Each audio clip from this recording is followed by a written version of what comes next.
All right, call the meeting to order.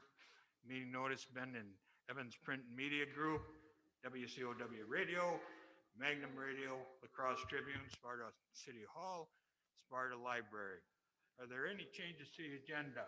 Uh, The only one is I gave you, I believe, 8, 9 policies, and policy 5710 I'd like to take off tonight's agenda because it's going to involve references to some Neola policies and some existing policies, so that needs a little more work.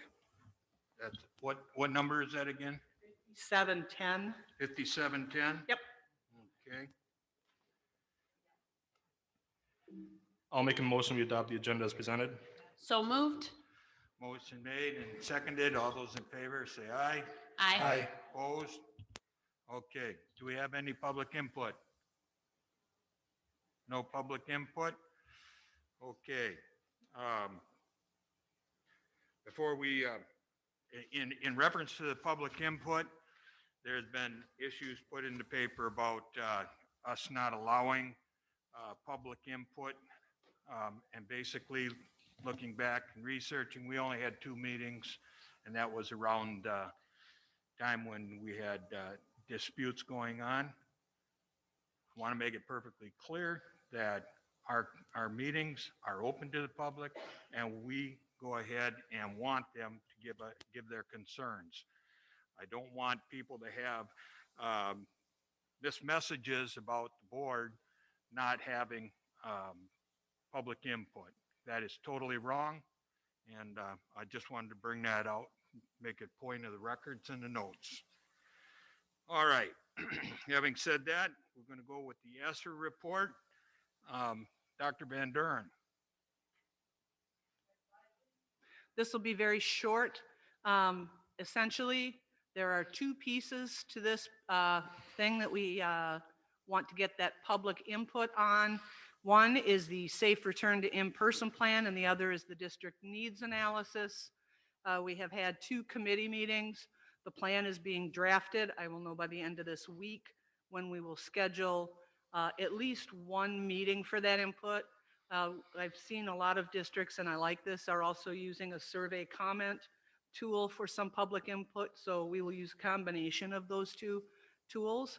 And the questions that we ask on the safe return to in-person instruction plan are those dictated by the grant. And the needs analysis has us looking at those areas of need, which include students who are traditionally underserved or who had more risk of falling behind due to COVID. So just to make it clear, both of those pieces, the grant application and the safe return to in-person instruction, will have a public review option, and that'll be a combination of meetings and surveys. So are there any questions? Board members, any questions? Hearing none, go to B. Item B was removed. Item C was removed. Those are going to be brought up at a later date. COVID update. Ms. Kulig. Thank you. I just wanted to take a quick moment to update you on where we are with our COVID cases. So you will see our 10-day rolling average of active positive cases has come down tremendously from a couple weeks ago. So that is currently at 49. Our vaccination rate for zip code 54656, the percentage that have received 1 dose is at 56.1. Those that are fully vaccinated is at 52.6. So those will also be added to our dashboard. Keep in mind the numbers may not change every day because that vaccination status isn't necessarily updated every day. So when I have an update, that will be changed. Otherwise, it will stay the same. Next slide. Here is a graph. Sometimes it helps to see it graphed out to know where we are going. So again, this is that 10-day rolling average of active positive cases. You can see our peak with the Omicron variant that we had primarily in January, and we are seeing that nice decrease coming our way. Next slide. While this one, the 5-day rolling average of new daily cases, isn't one that we necessarily look at for policy 904 with face masks, This is one that I look at frequently because this really paints a picture for me of what to anticipate in the coming weeks. So you can see again that peak that we had in January with the Omicron variant, and you can see it coming down very quickly. So we went from 20 to 30 new cases every single day to now we're only seeing a handful every day. So the cases are going in the right direction that we want to see this time of year, as well as with the variant, hopefully out of our area a little bit more than it was. So we're happy to see those cases coming down. Next slide. Any questions at all? Board members, any questions? For our meeting at the end of the month, Ms. Klug, I think we're going to have a lengthy discussion on this issue. In fact, that cases are going down quite readily, quite fast. I'd like to pay particular attention to where the committee had come up with the numbers in that. And just like we did last January, if we so decide that we're comfortable as a board that we can make the move faster as far as Mass strongly suggested, I'd like you to go ahead and, come the pros and cons of that decision, if you could, for our meeting. Okay? Okay. Ed, I'm going to ask you to clarify that a little bit. What do you mean by move faster? You mean? We decided on board as far as making Mass strongly, and it was based on the data that we had and the committee that was formed at that particular time. I want to take another look at it at the end of the month and see where we're at and see if in fact the data supports us moving forward with making masks strongly recommended.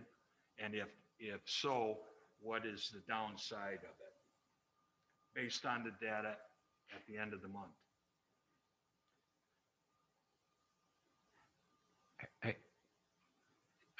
Are you suggesting that we are going to, that we would like to revisit the policy? That is correct. The numbers.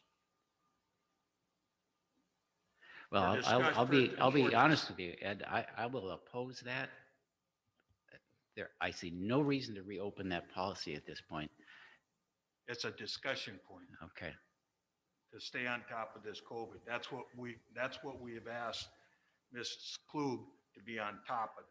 It's not saying that we will form an action. It's a discussion point So, based on the data that's at the end of the month.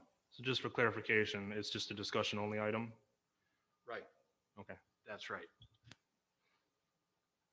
Anybody else have any discussion on this? Okay, let's go to E. First Responders Safety Committee Report. Dr. Van Duren, that's you?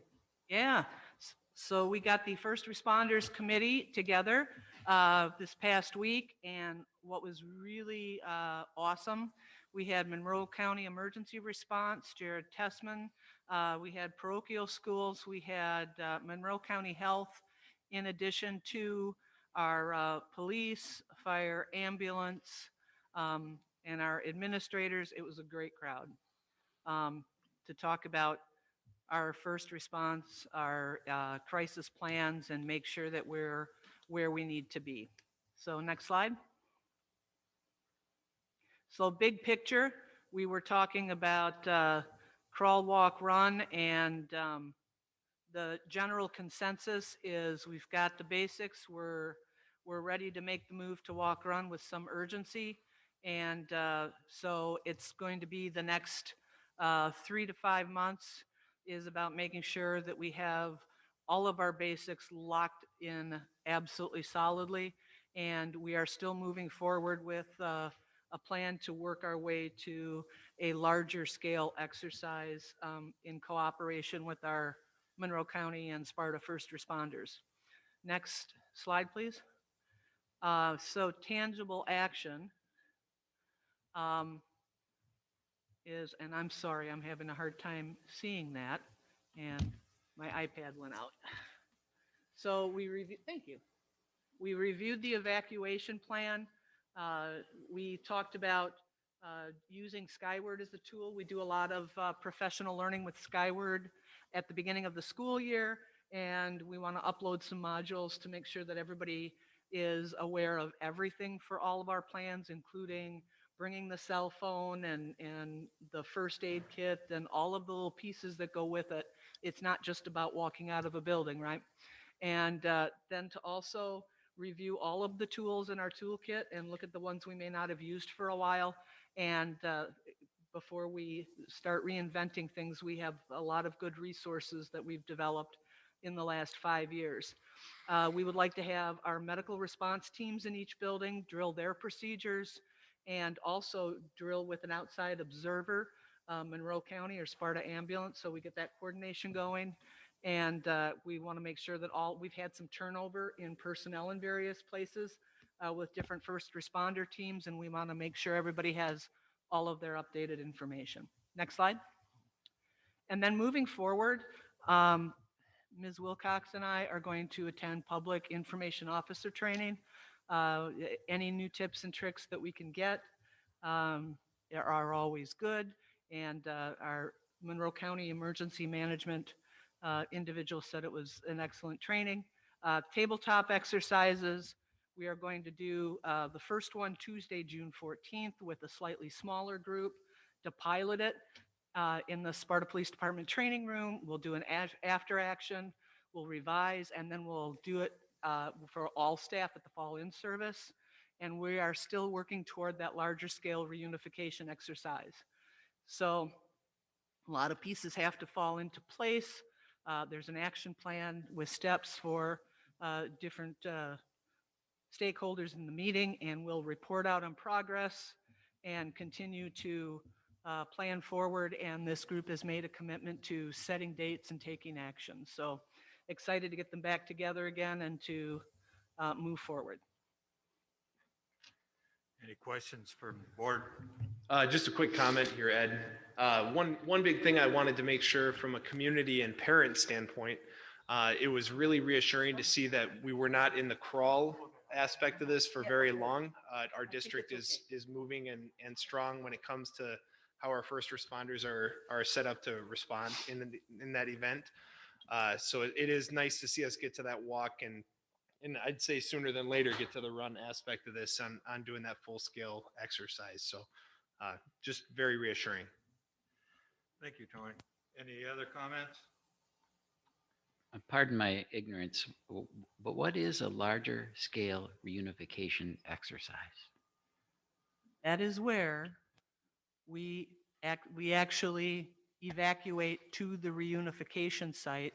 We activate our transportation and we get people home. So that could look like student volunteers and doing it on a smaller scale with staff. It could look like a full scale, perhaps with one building. As someone who has had to evacuate for a bomb threat 3 days in a row, 4 times in 10 days, it's not something you want to learn how to get good at in the heat of the moment, although we were well prepared and it went very well. But just a chance to coordinate those things with our first responders, our ambulance, our transportation, and make sure we have enough hands on deck in the right places and we're able to notify the site and what that's going to feel like for the evacuation site and all of those pieces. Thank you. One, John, if I could just add to that, one really big part of this too is while maybe we feel as district employees, we have our plan set, it's really nice for the first responders to be able to make sure that their plan is how they want it and that they're comfortable, whether it would be ambulance, fire department, police department, so on and so forth, how they would respond in the event of that scenario too. So it's a twofold, it's bridging that gap again, helping each other out with that, so. Any more comments? Dr. Van Duren, I'd appreciate it on the board's behalf if you would thank the committee for the time to keep our staff and our buildings and our students safe. Thank could you. I will- pass that along to them, that would be much appreciated. Thank you.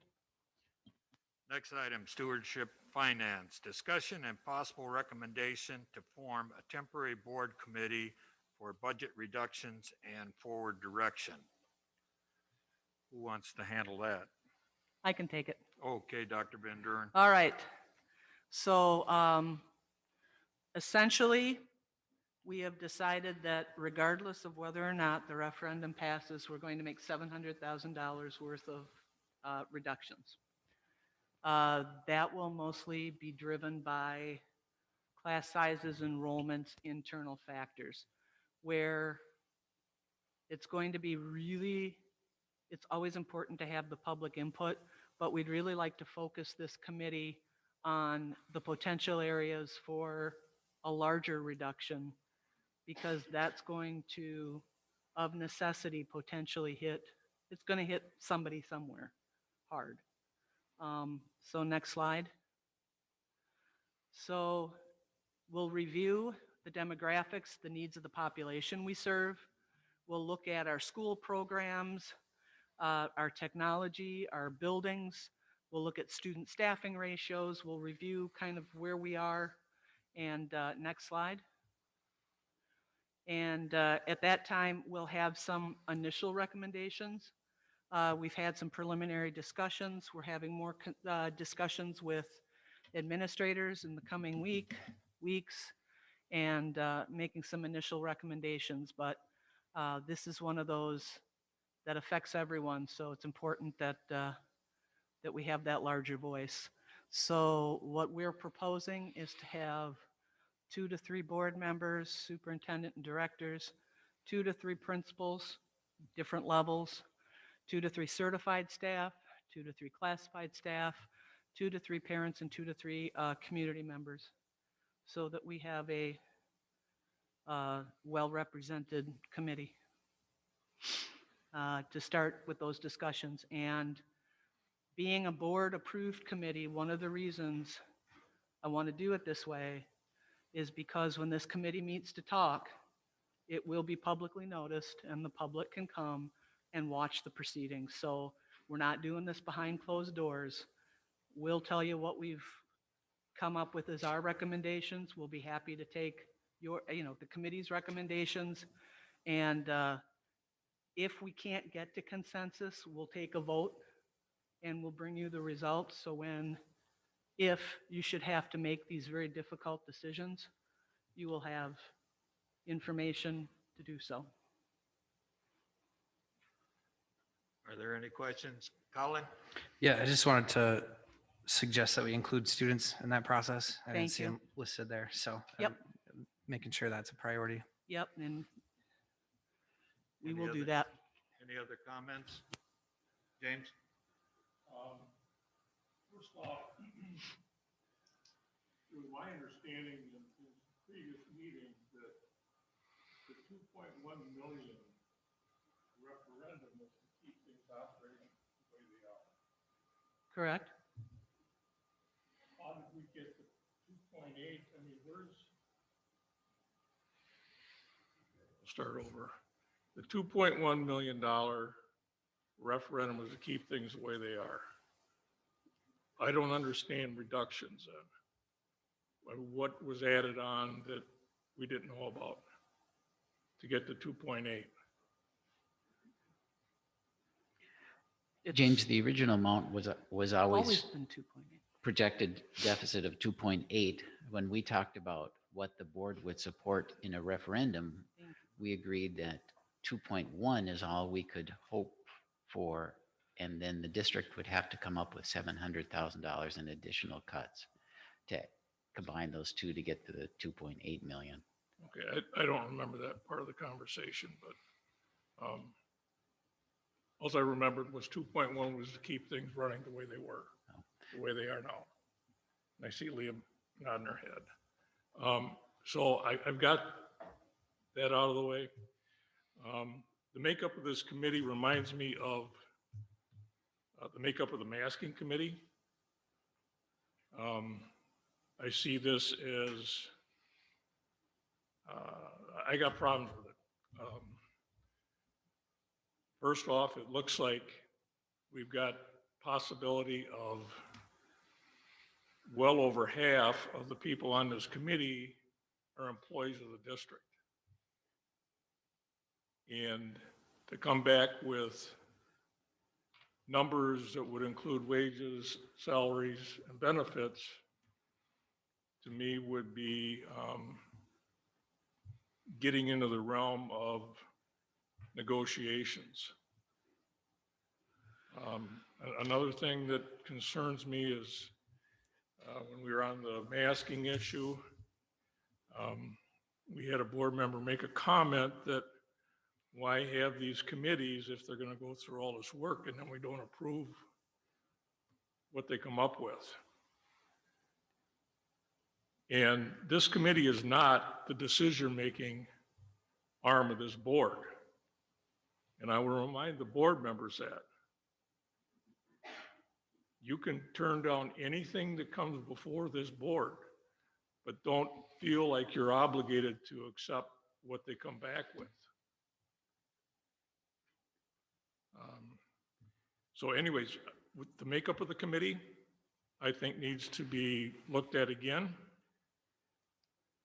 You know, the 3 parents, the last time, the 3 parents were all employees of the school district as well. We had 1 community member,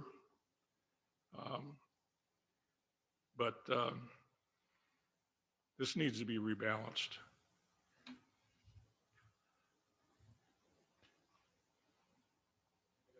My rebuttal to that point is what better group to make decisions on what items for our students that need to be cut budget-wise than the people that work and live this job every day. As a parent, I don't want to come in and tell its principal, nah, I like that program, you should keep that. That principal's going to know that program better than I do. I mean, to me, that's the individuals who should be coming to the board with these items. And James is right. We can take and leave whatever decisions we want.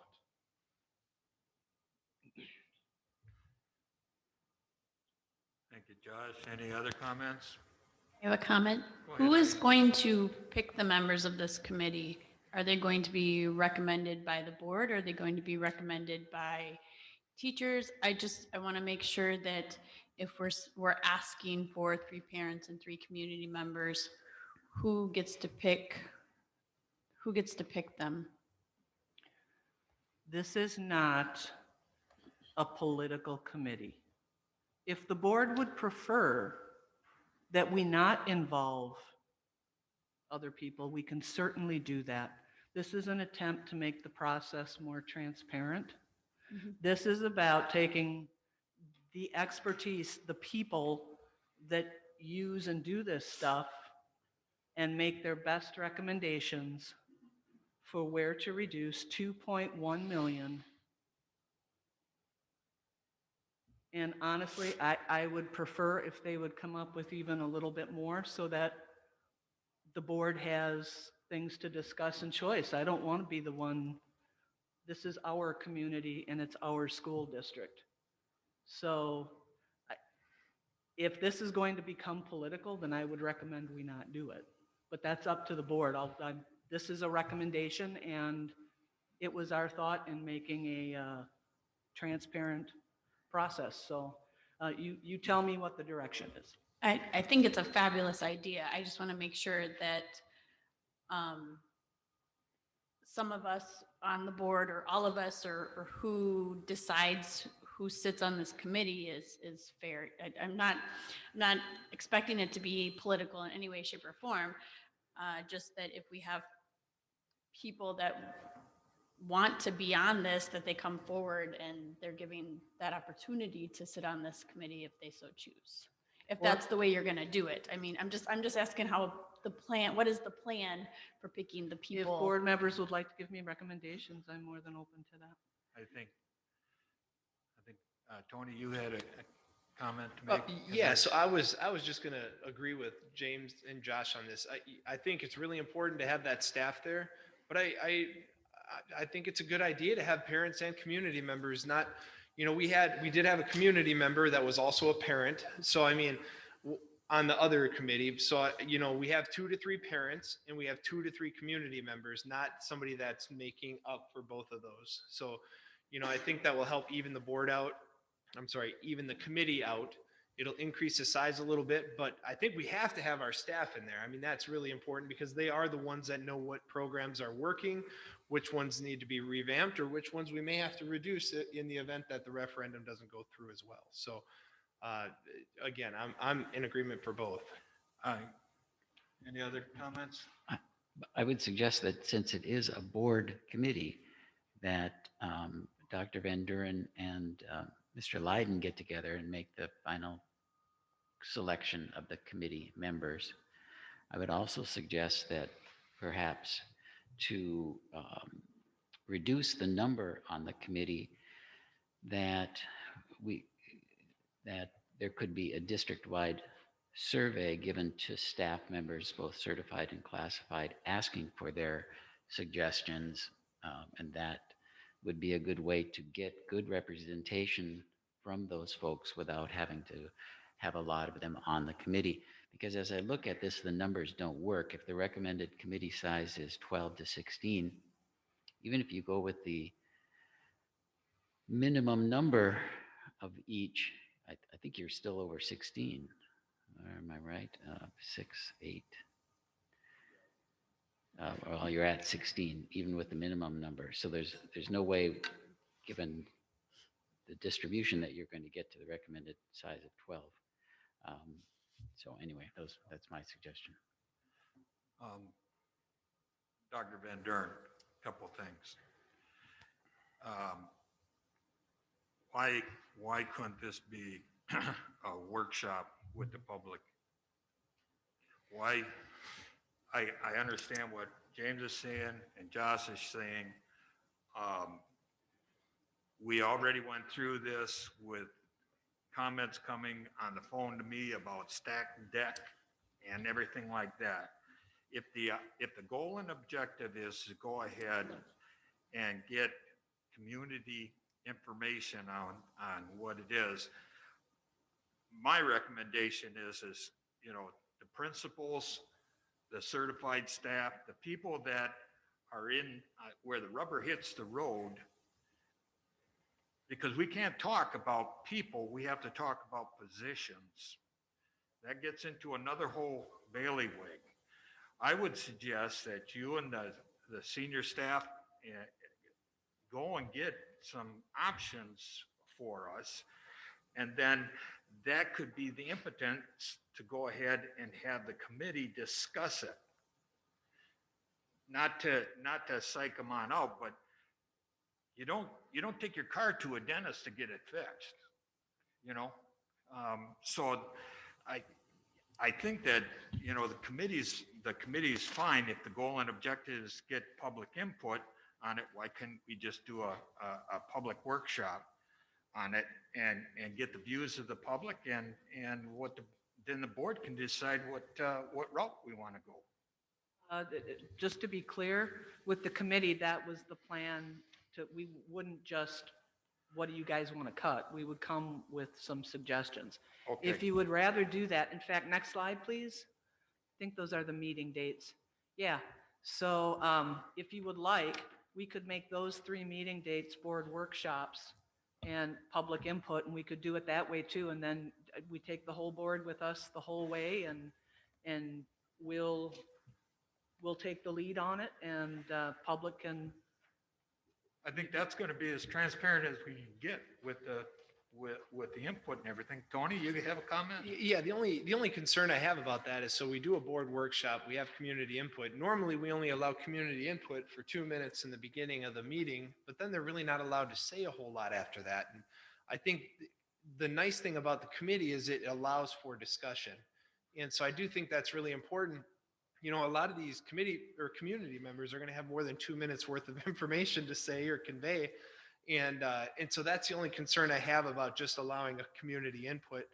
And not that I wouldn't be open to that, but I do still think we need to have some parents and community members as a part of that committee, you know, listening into that community input. May I make a suggestion? Sure. We could make 2 of those board workshops, and we could make 1 of those a public hearing, where all we do with the plan is listen to the public and weigh those things. I would feel if we were going to do that, that community input should be the first meeting so that we have information to go off of from there. So again, that's just my 2 cents. I'm open to No, however. I Yeah. see where you're coming Yeah. from there, Tony. I think this important of a issue that we have here, unless the board chooses different, why can't we get a big round table and have these meetings as workshop to include it? We're kind of getting off to the side on the fact of, 2 minutes deal. This is a conversation of the community and what we can do and what we can't do with the funds that taxpayers give us. And so that 2-minute thing, I'm suggesting that we don't go with that. We have an open round table with the public. That was the biggest clarity for me. I just don't want to limit our community members or parents No. to 2 minutes. So that was the biggest thing for me. Does anybody have a comment with that? I'd Well, like to see it more like the meeting we had in October where we had discussion with the public. That's what I want to see for these if we decide to do it this way. Right. So I have to agree with you on that. That's what I'm talking about. It's a super cool idea. You got any comment there, James? Yeah, I got one more. Not everybody's going to have an opportunity to speak. Okay, that's a given.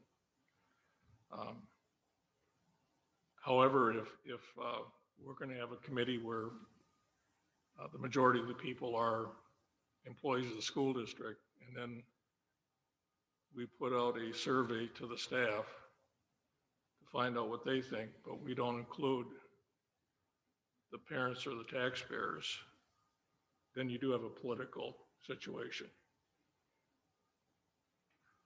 We've already got one. This will just add fuel to the fire.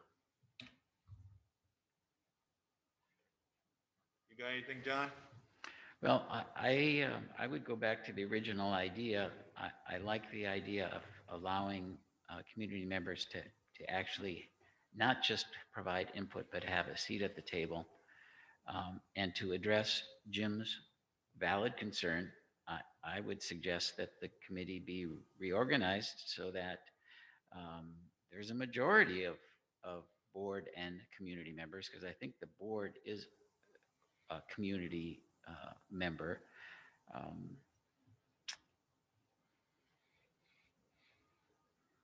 That's my suggestion. I'm just gonna tell you with the 2 dates there, 2 of those meetings I will not be at. Because I have other obligations with the city. So, and Ed, you won't be at one of them either. Yeah, so be it. Why don't we, this committee, or this discussion with this, can we send our information to you, Dr. Van Duren, on our feelings on this committee, and then at the end of the month, when we have our meeting, we can discuss it further and come up with a plan. You've given me really great feedback tonight, and what I can do is Yeah, label them out and sort of see where you want to go. And of course, you'll get that before the meeting, so you'll have a chance to kind of think about that. And if I've missed anything from the discussion, you can let me know. So you may have to revise the timeline. Yes. That said, I do feel there's enough that we could make a recommendation to create a committee. Not that we have to say how many people are on the committee tonight, but just for the sake of continuing to move this in the right direction, I do feel like we could still recommend that for full board approvals. Would that be correct? is that the motion you're making? I would be happy to make that motion, yes. Okay, motion made to send a recommendation for a committee, not what we have here, to the full board for discussion, possible action. Do I have a second? I'll second it. James, second. All those in favor say aye. Aye. Opposed? Motion carries. Financial report, B. Ms. Hauser, Is that you? That's me, thank you. Next slide, please. So, a new way to look at the financial summaries that you have in BoardDocs. I prepared a revenue dashboard, and so this really gives us a snapshot of where we're at this year. So you can see the first chart is our actual year-to-date revenues. And so of our nearly $44 million budgeted revenue, we are on the short side of 50% of seeing that total income. And that's really due to the funding model for local taxes and state revenue, which are represented in the two following charts. And so you can see the actual year-to-date local revenue sources. The vast majority of this income is our local tax levy. This year, our local tax levy did go down $200,000. So last year it was at 11.9 million. This year it's at 11.7 million. And the way that our revenue is calculated for that in January is it's the tax settlements that the different municipalities we serve. It's reflected of the taxes they collected up through the last day in December. I can tell you that our collections or our revenue this year is much higher than it was last year. And I don't have an explanation for that at the moment, but per state statute, the amount that's remitted to us from the municipalities is based on their actual collections. So I will continue to look into that and verify why we had such a large variance this year as compared to last year. And then the following chart, or the final chart there, is the state revenue sources. And so you can see that although we're over halfway through our year, we haven't even collected close to half of our state aid. And this is a very good representation of why fund balance is so important, because our expenses occur equally throughout the year, yet that revenue stream and revenue inflow does not come at the same time as our expenses do. Next slide, please. So as we look at our total sources of revenue, these are the top 10 sources for this year, with this year being in that final column. You can see equalization aid and property taxes are the top two, which would make sense because those are the two that make up our revenue limit, which is 80% of our total revenue. The refund of prior year expense, that's largely that OPEB dissolution, that revenue stream. And then you can see that the remaining are largely our different state aids and federal aids. The land and property sales, which is number 7, that would be the sale of the house on Ross. Next slide, please. And then when we look at the expenditure dashboard, the chart on the left is the actual year-to-date expenditures. And again, we are closing in on the end of the first, or we finished the end of the first semester. So we are trending well. Our actual year-to-date salaries and benefits, again, are a little less than 0.5%, so trending well. And then all other objects are all costs outside of the salaries and benefits that make up the remaining portion of our budget. And next slide, please. So if we look at our expenditures by object, you can see salaries and benefits are up as related to last year. And in addition to our typical reasons each year with inflation and cost of living, we do have those ESSER funded positions this year that added 13 positions to our staffing plan. And then the rest of the items there, purchase services is largely our transportation and our substitute staffing services. And you can see capital projects. We really haven't done a lot this year yet, but we do have a couple items later on tonight's agenda. And with that, are there any questions? Board members, any questions?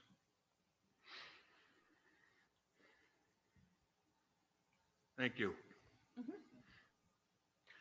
Stewardship and Facilities, discussion and possible recommendation to approve roof quote for Maplewood. Dr. Van Duren, is that you? Actually, That is me. there we go. I'm glad you're on. Mr. Fromm, are you there? Yes, I am.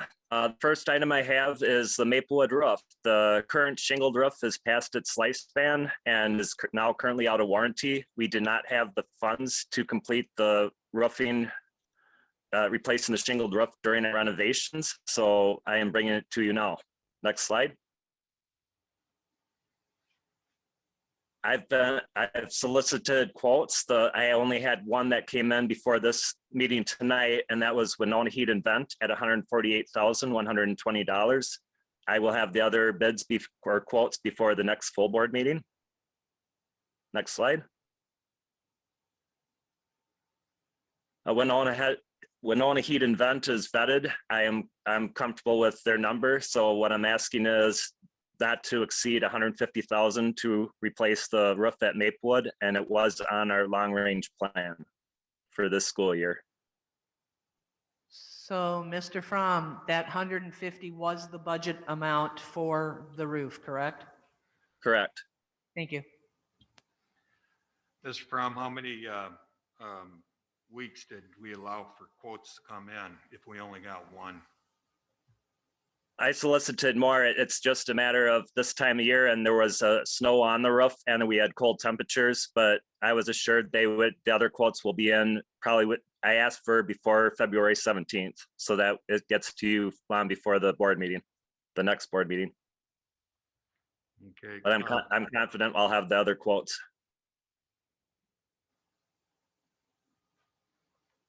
Any questions, comments, board members? James? So it looks like the current roof is about 25 years old. Is that correct? Correct. Okay, so how many year shingles come in different? Are you looking at a metal roof, or is this going to be asphalt shingles again? And if they're We are looking at a shingle. Go ahead. And if you're asking for asphalt shingles, you know, they have 20, 40, 50-year shingles available. What are you asking for? We're looking for a minimum of 30 years. But I do not have the quotes. All the roofers will have options, and I have not had a chance to review those yet. But I would not accept anything less than 30 years. But we are looking at a shingled roof versus a metal just because of the cost. There's a lot of peaks and valleys. This is a decent roof, shingled roofing job.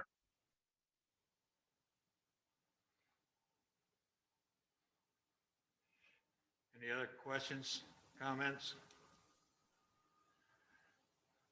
I'll take a motion to send it to the full board. I'll make a motion to recommend approval to the full board in the amount not to exceed $150,000 for the Maplewood roof. Second?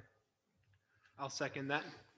Motion made and seconded for the roof repair not to exceed $150,000. And Mr. Fromm, then you'll be able to go ahead and get those other bids to us too, you know, so we. I will. All those in favor, say aye. Aye. Opposed? Motion. One last thing, Ed. Discussion there, James, go ahead. Could, when you come to the full board meeting, Lowell, would you have a breakdown of the different warranties for Absolutely. 40 years? Yep. Any other discussion? Okay.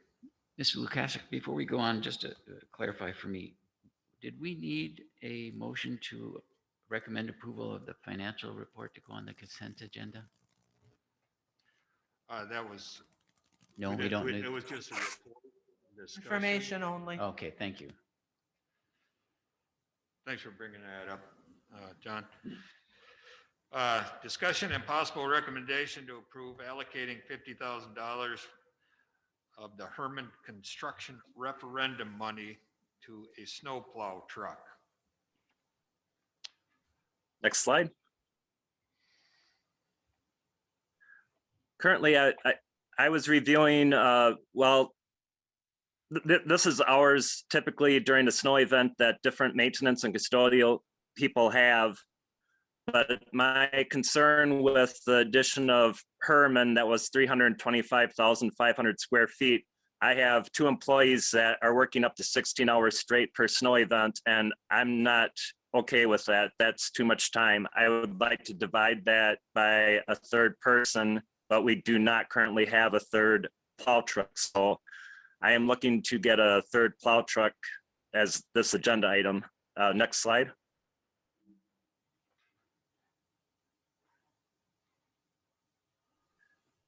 We lost AEC in Lakeview, and which also we did plow the pool, so that increased the square footage a little bit. So we were talking about 70,000 square feet that we lost because we lost or sold AEC in Lakeview, but we gained 325,500 square feet. So a net gain of 255,500 square feet is what we gained. And we still have 2 plow trucks as we did previously. Next slide. So what I'm looking to do is to add a third plow. And if you remember the labor hours we have custodial and maintenance staff available that could jump into a plow truck and take some of that burden off of Kurt and Brian, which is what I would like to do. Next slide.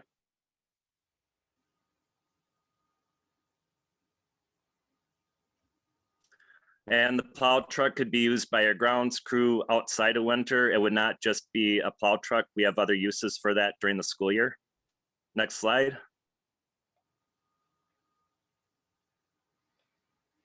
We have referendum funds remaining that we could buy the plow truck with. And the purpose of the plow truck is for plowing Herrman, the paving at Herrman. So I believe this would fall under that category as far as funding goes. Next slide. We got 3 quotes, but the Chevrolet was the low quote and the one I'm recommending because they do have availability of that truck. They cannot give me a delivery date, but right now Ford is not even taking government or fleet pricing or I'm sorry, contracts. In the past, before COVID, if I were to order a truck from Ford, it was typically 8 to 10 months out. Right now, they are not taking orders. So I do not know what I'm hesitant to say that we could even get a plow truck for the following winter based on them not even taking orders because there's not a high profit margin for that. So I am recommending going with the Chevy pickup truck and getting our name on that list, and then going with a plow from Michaels for just under $10,000. Next slide. Are there any questions? Board members, any questions? Dr. Van Duren? I would like to clarify that when we were in the middle of constructing Herrman, we decided that we would buy less equipment rather than more and get through a winter or 2 and see what we needed. So this is that coming back after the use and saying, yeah, this is what we need. James? Is that 250 going to be a big enough vehicle for that size parking lot? Yes. Any more comments? Mr. Fromm, I got a couple comments. One, we're looking for money from the taxpayer and that, and yes, we've got this money that's set aside that's left over. A couple of the options that maybe you have considered that you can expound on or check out with that area of plowing. Did you check with the city to see if you could have the city plow that and what it would cost us instead of going out and buying a truck at this point in time? I will agree with Dr. Van Duren. I did not want to buy equipment that I didn't know I'd necessarily have to have, but we do have a skid steer that we tried, and in certain portions and tighter portions of the property, it works out fine, but we need a smaller truck. And the big city trucks are not maneuverable enough for a lot of our areas of the parking lot where they would be that helpful. And I did not go with this plow truck because I wanted to go through a winter first before I went and made this expenditure. I'm not telling Mark and Todd that you asked that question, Ed. I said, I'm not telling Mark and Todd that you asked that question. Because that alluded to the fact that, we talked about the equipment and everything, and that's why we bought the Bobcat, to take care of the plowing and the sidewalks and all that stuff there at the school.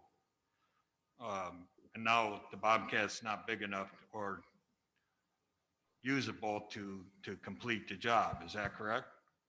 We do use the skid steer, and in portions of the parking lot, it works fine, but it does not have the speed. And we have other personnel that could hop into that plow truck, which can move more snow quicker.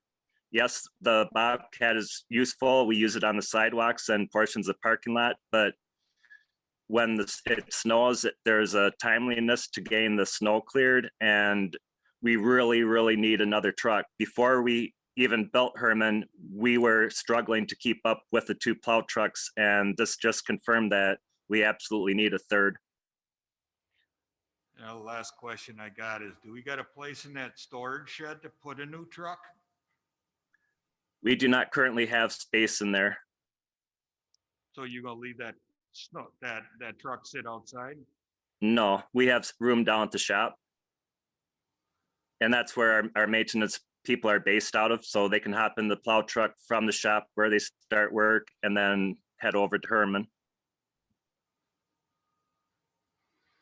Okay. And I would remind the board that we did build the largest shed that we could build with the budget that we were given to do so. So we are running into some issues with size, and we knew that was going to be the case, but we're grateful that we had the storage out there, so.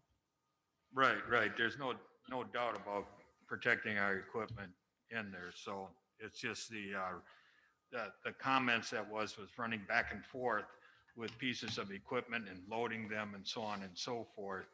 And that was where I was going with the storage shed, as long as it's there available. Any other comments on this issue? I was just going to say thanks, Mr. Fromm, for looking out for the employees. 16 hours is too much, and that's a lot to work. And this has been a light winter with snow. So that's good foresight. Appreciate it. Thank you. No further questions. I make a motion for recommendation to the full board to approve the $50,000 allocation from the Herrman Construction referendum for a snowplow truck. I'll second that. Motion made and seconded. All those in favor say aye. Aye. Opposed? Motion carried. Business, discussion and possible recommendation to approve amendments to Board Policy 617, Parent Teachers Organization and Booster Groups. Dr. Van Duren. Next slide, please. So the request is to strike out the boys basketball club and the girls basketball association, and to add in the Sparta Basketball Association, which is a combined group, and also to add the Sparta Gymnastics Parent Group, and both of these as recognized groups with the school district. I move to recommend those changes to the full board And to be placed on consent. and to be placed on consent. Second. Motion made and seconded. All those in favor say aye. Aye. Opposed? Motion carried. Item B, discussion and possible recommendation to approve policies in NOLA 5000 series. Dr. Van Duren asked to omit 5710. Is there any other discussion on the 5000 series, Dr. Van Duren? I can go through these however you would like. There's a slide, they're all up there. If you want to read them, review them, please let me know how you would like me to proceed. The question I have, Dr. Van Duren, is these policies are in the making. Are there going to be changes based on board input between now and when they need to be approved at the March meeting or our next meeting? If there's proposed changes, they would be now in the committee. How many are there in the 5000 series that we're talking about? Oh, what have we got, 8 or 9?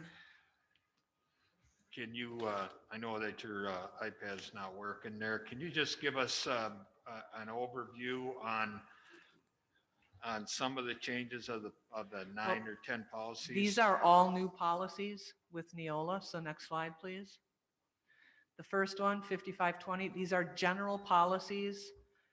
They're not designed to be really targeted specific rules. They're designed to just articulate that disorderly conduct won't be tolerated, but that peaceful activity, for example, a peaceful, not necessarily even protest, but tinker type of expression of opinion does not constitute disorderly conduct, just a very general policy. Next. So the next one is drug prevention. Tells us what is considered a drug for the purposes of this policy, and that we will have guidelines and that we prohibit the use or distribution. Again, a very generalized policy that allows us to get into more detail in the handbook. Next slide. Student hazing, that we do not allow student hazing. And the next slide talks about how we will proceed if there are any incidents of student hazing. Next slide. I have a question on that. Yeah. So, are these policies reviewed by the legal, WASB legal, the council there? They're yet? reviewed by Neola for their legality, yes. Okay, the way I read that, and maybe you can explain it better, because sometimes I read things wrong, but it sounded like the individual informed of the situation has to then determine some of those B and C. And so say this plays out, is that any school district employee, if they're the ones that are informed of the situation, are they then the ones making the determination on B and C? Because that's how I read it. Really interesting. It depends on the situation, right? Because any employee can call 911. Right. So if there is something going on with hazing that requires immediate action, there potentially could be. Mm-hmm. So, and if not, if it's, hey, I've got a student that told me that this is going on, there's no reason you wouldn't follow. The way I read channels. that, it was A, writing the report, and in that report, B and C determining those pieces that I don't think all of our employees are prepared to determine, right? Like criminal Yep. activity, if there's No, discrimination. that, when it says determine, it's not necessarily the person, right? Right. That language made me frame it, and they're part of that decision-making process in that moment, where I would feel, and this is, if that's been reviewed by legal, right, Yep. that makes sense. But that I would make more sense coming from, our law enforcement partners and people that are trained to make some of those, assessments. Well, and they would. It's determined if potential criminal activity, and you don't know if it's criminal or not. Right. We don't want you guessing. Right. Let's let law enforcement Okay. address it, right? Can I add to that, Dr. Vander? You bet.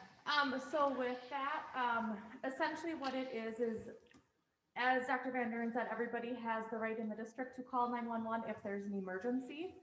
Once the emergency order is assessed, then it goes to the building principal and then the complaint officer. So all of those go through our complaint process. So our employees would be the ones to maybe write a written report of what they heard or what they saw, but the actual investigation comes through the complaint officer, which is myself and then the building principals.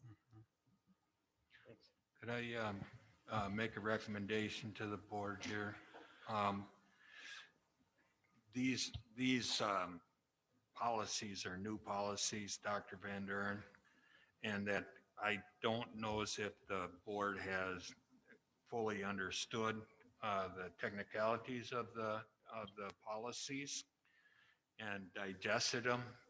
I would suggest that the board members would go ahead and compile questions for you on these policies that we could summarize in an executive summary and then have those answered at the end of the month. We'll have a discussion and answer it because we might be getting into wordsmithing and so on and so forth tonight. And I don't think that's the intent. The intent is to make us aware of the policies. Am I correct? Yes, although having 7 board members compile the information and give it to me for you to write a summary seems like not the most transparent way to do it. I'm a little uncomfortable with that. Well, what I mean is that that discussion can be taken on with those questions. I mean, I wouldn't want to get into wordsmithing on, along Colin's idea of how he took it may not be the same way I took it, And those could be answered by you on the policy. But if the board decides to want to go through them and make the changes, so be it. How The does board can table it, or we can continue to go through it. That's up to you. go through it? Yeah, If that's what you want to do. Well, let's go through Yeah, it. I was a little confused on the wordsmithing because isn't that part of our role in defining these policies, right? Making sure it makes sense for how it's displayed to our students and community. Okay. Have at I it, could be Dr. wrong. Van Duren. Next slide. All right, student use of motor vehicles. This is the one that says that we will have permits. Essentially, the permits for school vehicles is a license to be on school property with the vehicle under the conditions that we articulate here, and that's very standard language. This is right up there with the lockers are not yours, they're the district's. So this has been in place for a long time. Next slide. Due process rights. Mine is not changing. There it is. All right. Student due process in terms of suspension and expulsion, and these are laid out in process. Nothing new here except putting it in policy. Make sure that we've got all our I's dotted and T's crossed. I have a couple comments on that one. Yep. So letter A, Yes. right, the student subject. So it says, are there any opportunities to respond to charges before the suspension starts? The way I read that, the suspension starts and the student can respond within, right, X amount of days there. There is a disciplinary process prior to the suspension. Okay, that's So all I needed. this is, when we get to suspension and or expulsion, we're taking away a right in the bundle of right. A student has a right to an education by law. And by engaging in a suspension or expulsion, we're taking away that right for a period of time. And that kicks in due process rights from a legal standpoint. And right now, one of the only ways you get an expulsion overturned typically is with the state superintendent. You appeal it, and typically they will overturn if their due process is not followed. So These are very prescriptive about when things have to be done and how they have to be done, especially as it relates to expulsion. So that doesn't mean that a principal is going to walk up to a student who has misbehaved and without saying anything, just say you're suspended. There'll be a discussion, there'll be opportunity for some back and forth and, Mhm. yep. Okay. And then the other suggestion it was on that expulsion section was 5 days prior notice seemed just a little short. Is there a reason that that's at least 5 days notice to the date of the hearing? Yeah, because everything on expulsions is really tight. There's like 10 to 15 days that you can, depending on the circumstances, Mhm. there's a very short window. So parents are typically you suspend and then you extend for an expulsion. And so that 5-day window, there's a lot of paperwork, there's a lot of things that need to happen. So that is by law. It couldn't be more than 5 days? It could be. Okay. But typically things move pretty quick in the world of expulsions. Sure. Okay. That's all I had on that one. Okay. Next slide. Corporal punishment, 5630, if you'll refer to Wisconsin statute 118.31. This is a required policy, and it is written in a way that meets the statutory requirements of 118.31. Corporal punishment is not allowed, but there is some circumstances in which an appropriate level of physicality is allowed. As a matter of practice, I don't recommend that any student or any adult put a hand on a student unless they've been trained in how to do so. There are ways to do it that are appropriate, and there is training for that. However, I know that this one has generated some commentary, and this is absolutely straight down per what the statute says. Next slide. That's the second part of it. Next slide. Student activism.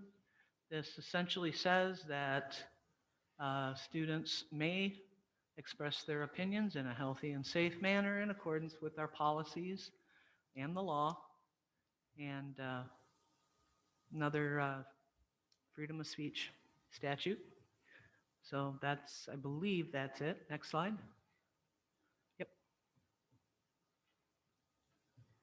If you don't mind, would you go back to the last policy? Yes. I fully support Neola, and their language, of course, is much more vetted than what we've had in the past. I just think this one is kind of when it says the first line, it is the policy of the board to encourage students to express opinions and ideas, take stands, and support policies.